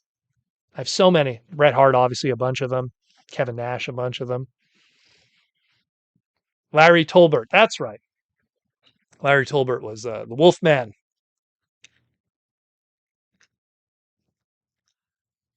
Brainstorm, I have an autograph from Steve Downs, the voice actor for Master Chief and you will never sell it. No, I'm not saying sell it, but it's something where you want to have that experience. Like, I'm not a fan of buying autographs because it gets to a point where if the person is still alive, I want to be the one who gets it from them. I rather stand in line for like 2 hours, get the autograph, and have the experience than just buying it online. If they've passed away, it's a different story. Like Robert Stack, I have Robert Stack's autograph. I have an autograph from him. It's was it the what was it, the Untouchables that he did? What was it called? I think it was called the Untouchables. It's like an 8x10 from that show. So it's like, oh, I have Ultra Magnus. And that was the only way I was able to get Robert Stack's autograph, for my collection because I love the 86 movie. So I wanted to have Robert Stack's autograph. But outside of being on the set of Unsolved Mysteries, I mean, I don't know how I'm going to get that autograph. So that one I bought. There was a few I bought. I bought the voice of Cup. I bought his autograph too because he also passed away in the 90s. There's a few that are tough. You have to. You have to do it that way. Mark with the $5 super chat. Thank you, Mark, for the love and support. I was fortunate enough to get Peter Cullen to sign both my MP10 box, the American one, I hope, because that one's really good, and my G1 Season 1 DVD cover. Which version? The Rhino version? I'm kind of curious. Yeah, those are, again, to me, the best stuff to get autographed, in my opinion. Again, this comes from also the advice of that autograph collector. I don't know if I want to say his name because he's out. He's a big autograph collector, and his name is out there, so he might want his privacy. But uh, Mr. R, we'll call him. Mr. R would always say like, you want something where you sign something, and the item that you're getting signed. Grab something here would be a good example. I'll use a Pokemon trading card here. I don't know if you hear what was happening with these things. This is a whole other story. Um, if the card is only worth 10 cents, right? If you sign it, then the card increases in value because of the signature. But if the card is worth like $200 and the autograph isn't worth that much and they sign it, you might have actually decreased the value of the item. So DVDs, they go up and down in value. So it's something where clearly you increase the value of the DVDs. Now imagine you had a mint sealed, perfect condition, like G1 Optimus Prime 1984, like pristine, like case fresh. If you got Peter Cullen to sign that, you might have actually decreased the value of the product because the product's value was its condition, and now you put marker on it. So, because that was happening a lot with Stan Lee. Stan Lee was signing really valuable comic books, and people were putting them at auction, and they were surprised that the books weren't doing well because they were considered damaged. Like, oh my God, Amazing Fantasies number 15, first appearance of Spider-Man. This should be worth $1 million, and it didn't sell for that because Stan Lee signed it. And he kind of ruined the value. You know, at the time, Stan Lee was still alive. You know, when that was happening. So you have to, autographs are an interesting one. I always say do it more for your own personal stuff. Like just do it for yourself, do it for the experience and everything like that. The money part of it should always be secondary. It really should, because like I said, the only way it's really going to go up in value in general is if they pass away. And you don't want to have to live your life like that. Well, I'm only getting this autograph hoping this guy dies one day. It's not going to work that way. Not the way to go about it. Pro, you've seen my Beast Wars and anime DVD covers with the cast that you're working to complete. Those are expensive now. Well, certain ones. I mean, Alex Willow, you know, who like to me, there's like, let's be real. There's certain individuals that are no longer going to be with us. I don't want to jinx it because I love those guys, but let's be real. 10, 15 years from now, some of those guys might no longer be with us. And then those individual autographs are going to be valuable for sure. The DVDs, no offense to the DVDs themselves are 10 to 15 bucks any day of the week. You know, Alex Willow's autograph, Tarantulas, legendary voice actor, when he passes, did he pass? Did Alex pass? Oh my God. Did Alex Willow pass, or is he still with us? I love Alex Willow. He was so cool too. I don't remember, but It's one of those dudes that like that's going to go up in value like crazy as a result of that. The only other autograph you want is David K's. Well, David's going to be around for a long time. David K is a very healthy guy. David K is a younger individual, by young compared to his compatriots. And Alex is going to be at LA. Okay, good. He's alive still. Whew. I was worried for a second. I was like, wait, does Alex? Because the thing about Alex Willow is he's really old, but he dresses like he's 20. You should see the clothing that he wears. Try to find convention Alex Willow, like the clothing. He dresses like Fresh Prince of Bel-Air, and he's a really cool dude. But he's probably one of the oldest members of the Beast Wars cast. I would have to take a guess. Probably. Let me think about that for a minute. Yeah, he probably is. Because everyone else that has passed away before him, it was more complications than it was age. So that's why I always bring him up, because he's in his like easily in his late 80s. Very cool dude. Very, very, very cool dude. But David K for sure. David K. Good thing with David K. He does a lot of cons. You know, he does a lot of cons. He's out there. He's out there. David's at luckily a lot of the Beast Wars guys, like the core cast, like the Gary Chalks, the Scott McNeils, the David K's, pretty prolific and pretty out there. Uh, it's a shame that Ian Corlett doesn't do more shows. He's starting to do them now, but he's someone that could have really benefited like during the early 2000s. Like if he would have done a lot of cons when Dragon Ball was really like picking up steam and stuff, he would have done very well for himself. But then again, he would have done very well for himself at a time when autographs weren't being charged for. So maybe he wouldn't have done well. Maybe it's good that he's coming now, because now he could charge for autographs. But Goku, Cheetor, Mega Man, just those three alone. That's all you need. If he never did another voice outside of those three, he'd be set anyways. He's done so many others, but I mean reboots and everything. Yeah, David K. David K is another going. Jaws D got the BotCon rubber ducky, and he got David K to sign that. So David K is a good man, good dude, good dude. Uh, oh my God, we only have 15 minutes left. How did the time fly today? Time was flying today. Uh, David K does East Coast shows too. He does all of them. The first time I met David K was 2000. I want to say 2006. He did a anime convention in Toronto. It was, you know what? I think it was even earlier than that. It wasn't 2006, because he was signing 8x10s with Armada Megatron on them. So it probably had to be like 2003, 2004, maybe even. So, I met him in East Coast shows. I could probably count on one hand, like probably like a bunch of East Coast shows that I saw him at. He does them too. He does them too. He's all over the place. My rant took 90 minutes, probably. That wouldn't surprise me. Would not surprise me. But it is what it is. If I don't say it, who will? You know? There's no point.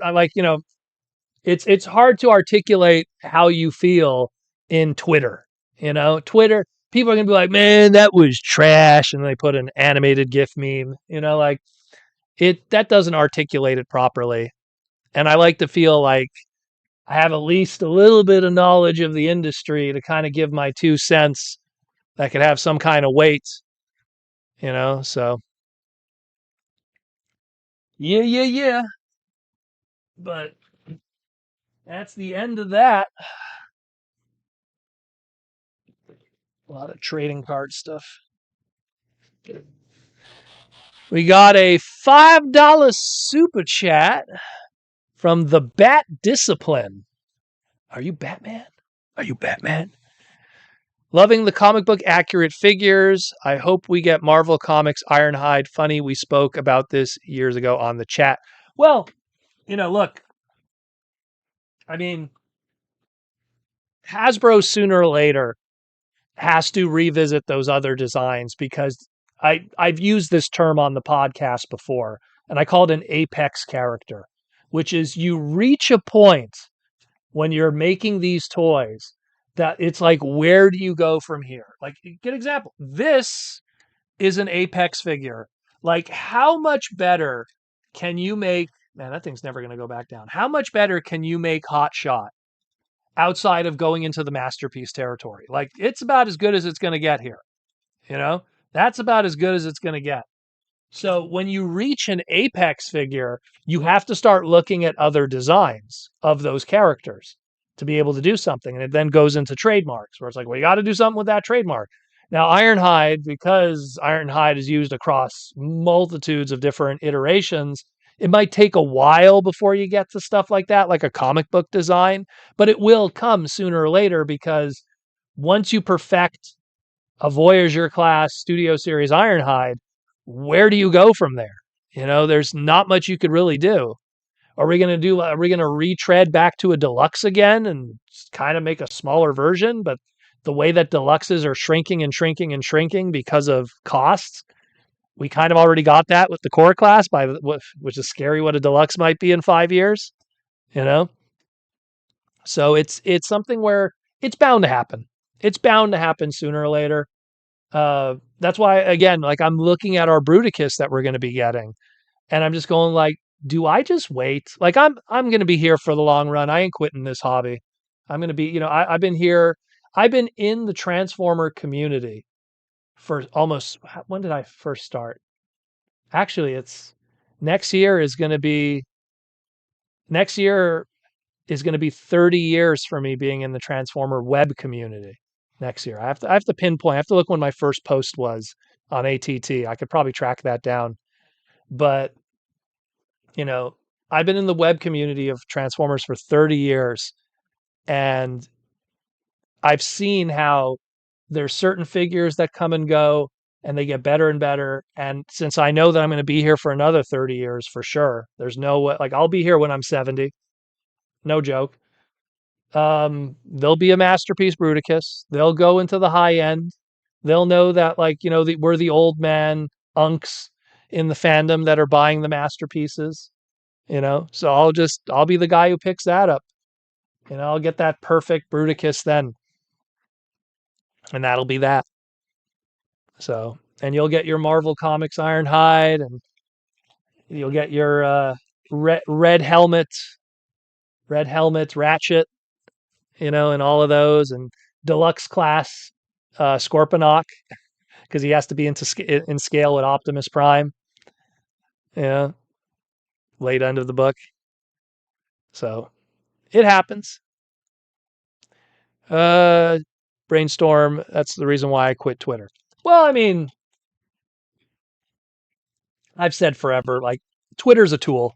That's all it is. If you're someone like me that is working on stories, putting out podcast episodes, sharing stuff, that's what Twitter is for. If you look at my Twitter account, I'm not just ranting on Twitter. It's usually images or podcast stuff or links. It's rarely like, this is me, what I think right now.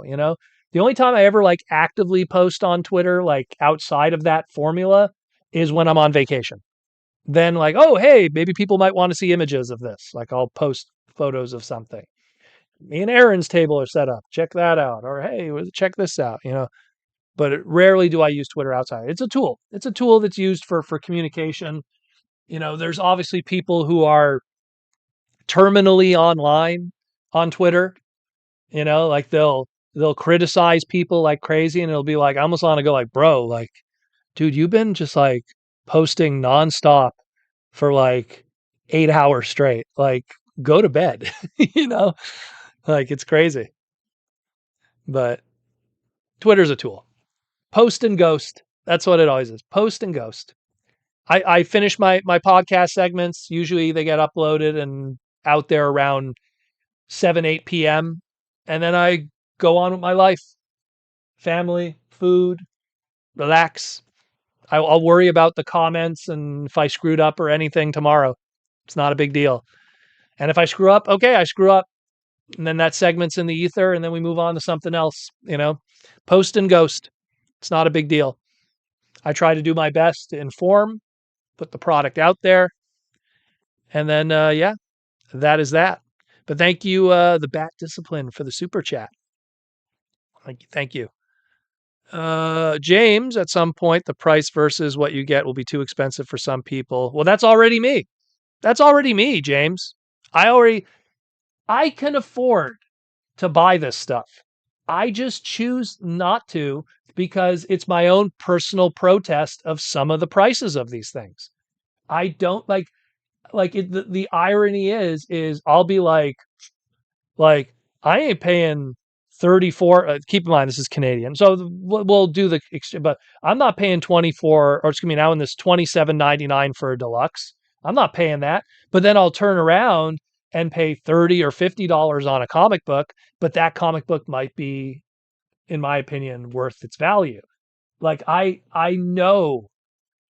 Like, look, the best example is Solus Prime. How many of you who have been paying attention? Oh, I'm looking for Solus Prime. Oh, I'm looking for Solus Prime. I want to get Solus Prime cheap. I want to get Solus Prime cheap. And then what happened? I got it for $7.50 from the Black Friday stuff. You know? Like it's funny how that works out, you know? Oh, I want to get Prima Prime. Oh, I want to get Prima Prime. Oh, by the way, they called him Prima. Ugh. Earthspark. No, Prima. Ugh. I want to get Prima Prime. I want to get Prima Prime.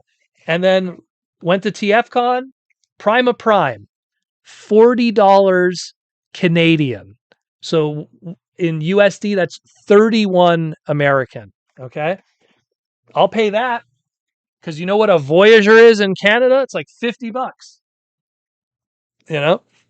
So, and again, shout out to the Swedish chef because he's the one who picked it up for me. Not that he picked it up for me.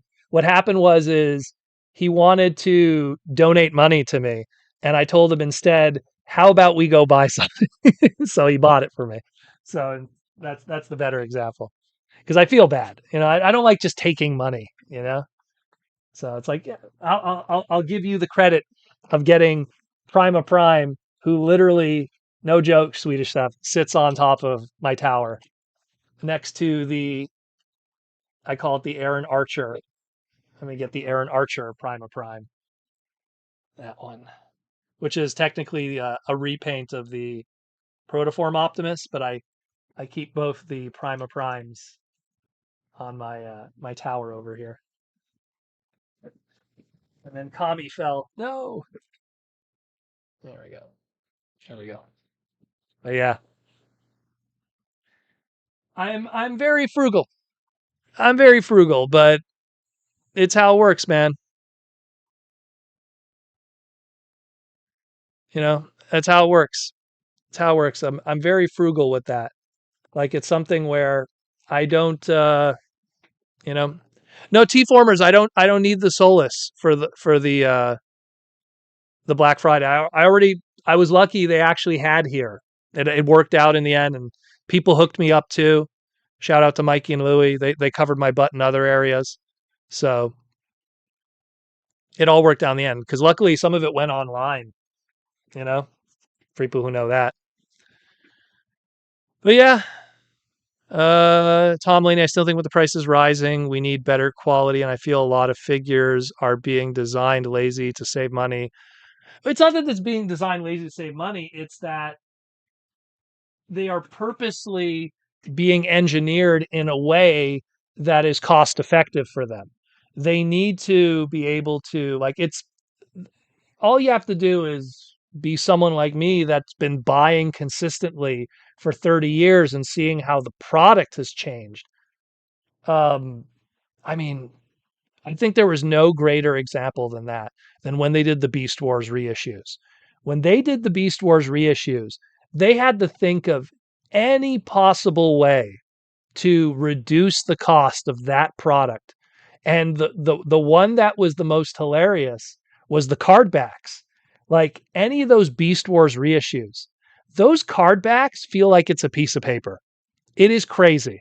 Those card backs were so thin that it felt like it was like it's like they took like a pamphlet and then they put two pieces of glue for a bubble and they just stuck it on there. And even the bubbles are coming off. Like they got so cheap on the packaging, and then they would find little spots to pull out deco. Oh, maybe if we just take out the deco here, we'll save 10 cents on this deco hit, 10 cents here. The card back will be garbage. We won't put much glue on the adhesion of the bubble. The bubble will be a cheap MABS plastic that'll yellow over time. Like they nickel and dimed it because there was no way. And of course, they were expensive. They weren't deluxe class MSRP, despite the fact that those were deluxe class figures, except for the Rat Trap, which was a ripoff. Like it was crazy. It was crazy. It was absolutely crazy. But they were such a great example of here's a product from 1996 that's labeled a deluxe class transformer that was $10. And now here it is in 2022 at the time. And here's what we got to do to it to make it well, how much were they? They were like $29.99. I remember they were expensive. To make it a $29.99 product, this is all the things we have to still pull out. We couldn't even release it one for one how it was back in the day. It's crazy. Like I want to go get my vintage card at Cheetor and then the reissue and show you guys just like how different it was. Like how much they just pulled out of it. It was crazy. It's crazy. Yeah, the glue was garbage. I stopped buying most products full price. That was it. I love it. I respect it. I think it looks great. It's fantastic, but it's a lot like someone who is looking at a Ferrari and going, that is cool. I want to own one. That is awesome. It would be irresponsible for me to go out and buy a Ferrari. Can I buy a Ferrari? We all could buy a Ferrari. We could all go to the bank and take out a loan and ruin our lives. But we shouldn't. And it's kind of the same thing. A lot of these toys are priced in a way that you have to be financially responsible because trust me, some of those figures, think of something you bought 5 years ago. I'm trying to think, what was 5 years ago? So 5 years ago would have been 2020.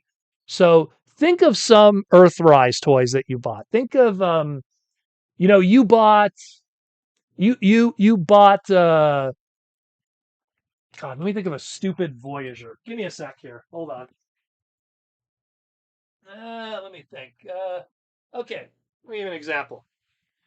So you went out of your way and you bought Grapple, right? You bought Grapple, Voyager scale, full price MSRP. And then you think about it, right? If you would have bought three other Voyagers at that full MSRP, easily over $100, and you look back at that Grapple and some of those other Voyagers that you don't really care about, and some of them have yellowed, and some of them have already starting to fall apart, and you're going like, man, you could have taken that $100 and put it into something else that would have been better, you know, or you would have taken that $100 and invested it in something, and then you definitely would have done well, you know. It's not Prima. I'm going by Bob Budiansky, who first wrote it, and Simon Furman. He calls it Prima, so I'm going to go with the British man. I'm going to go with the British man and his Zeta Prime and Primon. That was his first list. He was the first one to say it, so that's what I'm going with. Prima. Oh God, it sounds like prima donna. It sounds like something you would get. It sounds like something you would buy in like the women's, like the women. What is it called there? The women's accoutrement section of like a gross of what's it called? What do they call it? See, I don't know. Oh my God, what is it called there? I wish she could hear me. She could yell it. Like the women's healthcare stuff, I guess we could call it. Get Prima now. I feel so fresh. Prima, the ultimate brand. You know, it's such a weird name. Prima sounds like prime. Prima, first. Chevy Prima, zero Earthrise. Yeah, well, again, you have to look at some of the product that you bought in the past and then kind of like, you have to kind of like think about like was it worth the investment? Like I look back at like going to BotCon and buying those BotCon exclusives back then for $300. And it's like, thank goodness I paid that. Those ones I never hesitated. Going to cons, certain exclusives, paying full price, never have hesitated, and it paid off. Man, did it pay off. But then there's other stuff. I look at 99% of the movie stuff I bought, and some of it is just like, my God, like I have like every single RPM, almost every single RPM. And it's like, yeah, sure, they were cheap. So that also didn't hurt. But it's like, man, that's a lot of money. You know, that's a lot of money. Look in the recent Titan class reissue Nemesis Prime, the new MSRP and Fort Max went from 159 and 199. Yep, you're paying it. You're paying it. There's not even an argument now of development cost. It's all costs of plastic. Oh, plastic prices went up, and we need to make our profit margins. So it is what it is. You know, it's something where you know if you really want to get the product and it's important to you, then sure, pick it up. Pick it up. But at the same time, remember, these are luxury goods. They are not something that is a necessary good. It's not groceries. It's not home ownership. It's not car ownership. It's something where just make sure that it is worth it to you. Because I know way too many people in this fandom. You see them every single day on the buy sell trade forums. They are spending way more than the money they have. And then all of a sudden they need money and they're in a situation, you know? And it's something where you got to be smart with your money.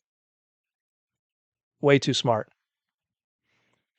And right now, especially, let me tell you something. No one should be buying any product between now and Christmas at full price. Do not buy anything between now and Christmas at full price. You are not going to find any deals right now. Everyone is trying to like get money out of you. But after Christmas, oh, hold on to your balls. There's going to be so many desperate. Like again, Toys R Us is going under in Canada. They saw that stuff is so that tells me right away there's going to be Toys R Us's that are going to be going under soon. That means that there's going to be even more liquidations that are going to be happening. There's going to be all this stock of these Toys R Us's that have to go somewhere and they're going to be dumped in all these other liquidation and clearance stores. So hold on to your butts for that. T-Formers 2002, if it wasn't worth it, you would get a room parts party at a con, sell the crap, buy an animated Bakan Blitzwing, just as a very specific example, but definitely wasn't. Well, I, doing cons is all about just being smart. It's all about figuring out the costs, flight, travel, whatever it is, hotel, and then entry to the con. So your travel and flight, that's the one thing, but that and entry to the con. Food you could figure out if you're really smart. You could get roped into a bunch of friends and go eat at an expensive place, and then you act stupid, or you could go find cheap stuff and eat cheap, and that's the way to go about it because you're there to buy toys. But the three big ones that you can't avoid is travel, entry to the con, and your hotel room because you got to sleep somewhere.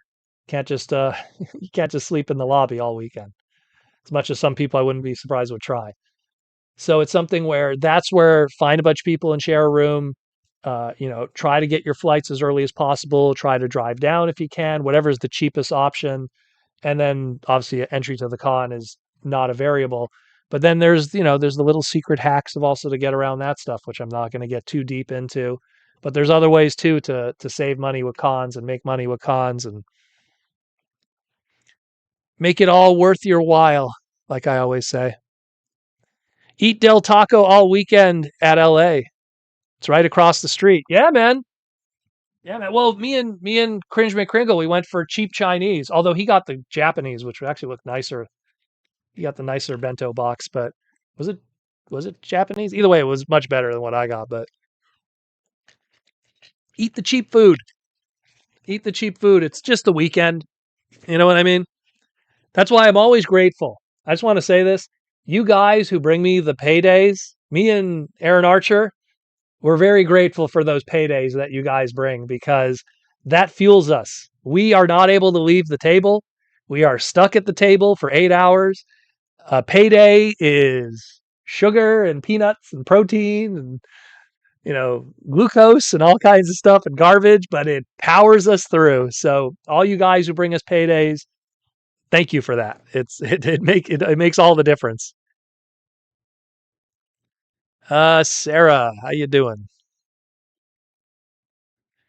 Um, we're here. I'm back, and the mainline molds, Rise of the Beasts, are so good. Why have they never been used to reissue in something? Mainline Air Razor just miles better than Studio Series One.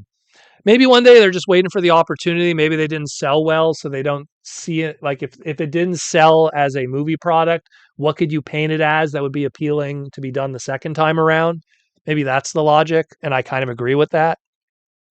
If it didn't sell as Optimus, what could you paint it as that's going to be appealing that'll sell the second time around? Short of it being like a con exclusive and creating artificial scarcity. Tom Laney, Proto, thanks again. Till next time, have a good weekend. What time is it now? Oh, we are at the 2 hour mark. Uh, Preemptive Prime. We're at the 2 hour mark, so we are done for tonight. I also went through a one ball of water very quickly and already on the second from the rant. But thank you everyone for the love and support. Thanks again for another great live stream. Again, thanks to all the super chats that we got tonight from all the individuals. Again, if you want to help support the podcast even more, again, we have the Patreon link down there. It gets a part of the Patreon. Come join us on the Discord. We're going to be dropping a new episode of Transformers Wild King soon. That's going to be obviously region blocked for everyone else, so stay tuned for that. That's actually going to be happening very soon. A whole bunch of other stuff. We have, great crew of people. We all hang out. We all have a good time. So check that out, for sure. And listen to what James said. Don't trade rent for RoboSend. But everyone's asking what's for dinner. So what we had tonight was apparently, McDonald's did a report saying that they will be discontinuing all-day breakfasts in Canada, and they might even be discontinuing breakfast for certain locations because sales for breakfast have been super down. So for whatever reason, we were like, we might not ever go to McDonald's ever again for breakfast because we rarely do. We rarely do. So like, let's go have like an egg McMuffin or something. Like we're just like, why not? Why not? So we had like an egg McMuffin and their garbage ass hash browns and stuff because we might never again because I don't know if it's been happening in the States too, but they've been talking about it how McDonald's is really down in their breakfast sales. It's really bad. So they might be discontinuing the all day and select locations are going to be getting rid of breakfast completely and it'll just be lunch, just lunch. And they tried to test, they were trying to do like a Starbucks thing, which was like Cosmos, I think they called it. And that didn't work out for them. They were trying to do that too. I don't know. It's just, me, it's like sometimes like, oh, it's going to be gone forever. Okay, we'll try it one last time. That's what happens a lot. And then what happens is they never go away and they tricked us and they made money. That always happens too. So that's why I just had I had a sausage McMuffin with 2 hash browns and an orange juice. It was oily as hell. It slid down, but it was like, why not? And then we went to the supermarket and I bought a whole thing of cheese bread, but like a really freshly baked one that like expires the next day, filled with like no preservatives or anything. So I was like, great, I have to finish this whole cheese bread all alone because she had like one bite and she's like, oh, I'm full. So I'm like, great, how am I going to finish this thing? So it's going to go to waste, but I got a nice cheese bread also. One of those like really like good Italian ones that don't have like glucose and all that garbage in it. So IGA Grocers from Canada. So very good. Horned owl breakfast food for dinner is always awesome. Well, again, they were discontinuing it, so we were just like, one last time, because I don't go to McDonald's for breakfast. The funny thing is, here in Canada and even Americans, like we go to Tim Hortons. If I'm gonna have a breakfast like on the go while I'm out around in Canada, if I'm gonna somehow, I don't know, if I'm traveling somewhere, I'm gonna go to Tim Hortons, get myself a Timmy. You know, I'm not gonna go to McDonald's. So it's like, one last time, one last time. Actually, even at TFCon, usually we'll go to like a greasy spoon place and get a good breakfast. You know, you love the payday candy bar. Well, Aaron, the payday candy bar served us well. Anyways, guys, we're out of here. Thank you for all the love and support. I'm out of here. We are calling it quits for today. I'm going to go upstairs and just chillax. I've been playing a lot of Sonic Racing, and I've been sorting these guys. So apparently, I'll just say this before we go. Apparently, uh, this 38-cent first edition Kabuto from Pokemon, some guy is trying to buy them all up in the world. And so, just little warning, this old 38-cent card is now worth $20 to $30 now. So I was like, I wonder how many of those I have in my garage. So I'm willing to cash in if anyone's willing to pay that. I'll get rid of those. I don't care. I already have a full set. So, anyways, just kind of a warning to anyone who has some old Pokemon cards that are only worth 30 cents. Apparently, they went up in value because people are crazy. Cash in while you can, while the crazy's still there. I'm out of here. Take care of yourself, your friends, your family, your loved ones. The world is not a crazy place as people think it is. And yeah, just a lot of crazy stuff going on. What the hell's going on there? 1 second. There we go. Yeah, I'm out of here. Take care of yourself. Peace as always, and roll out.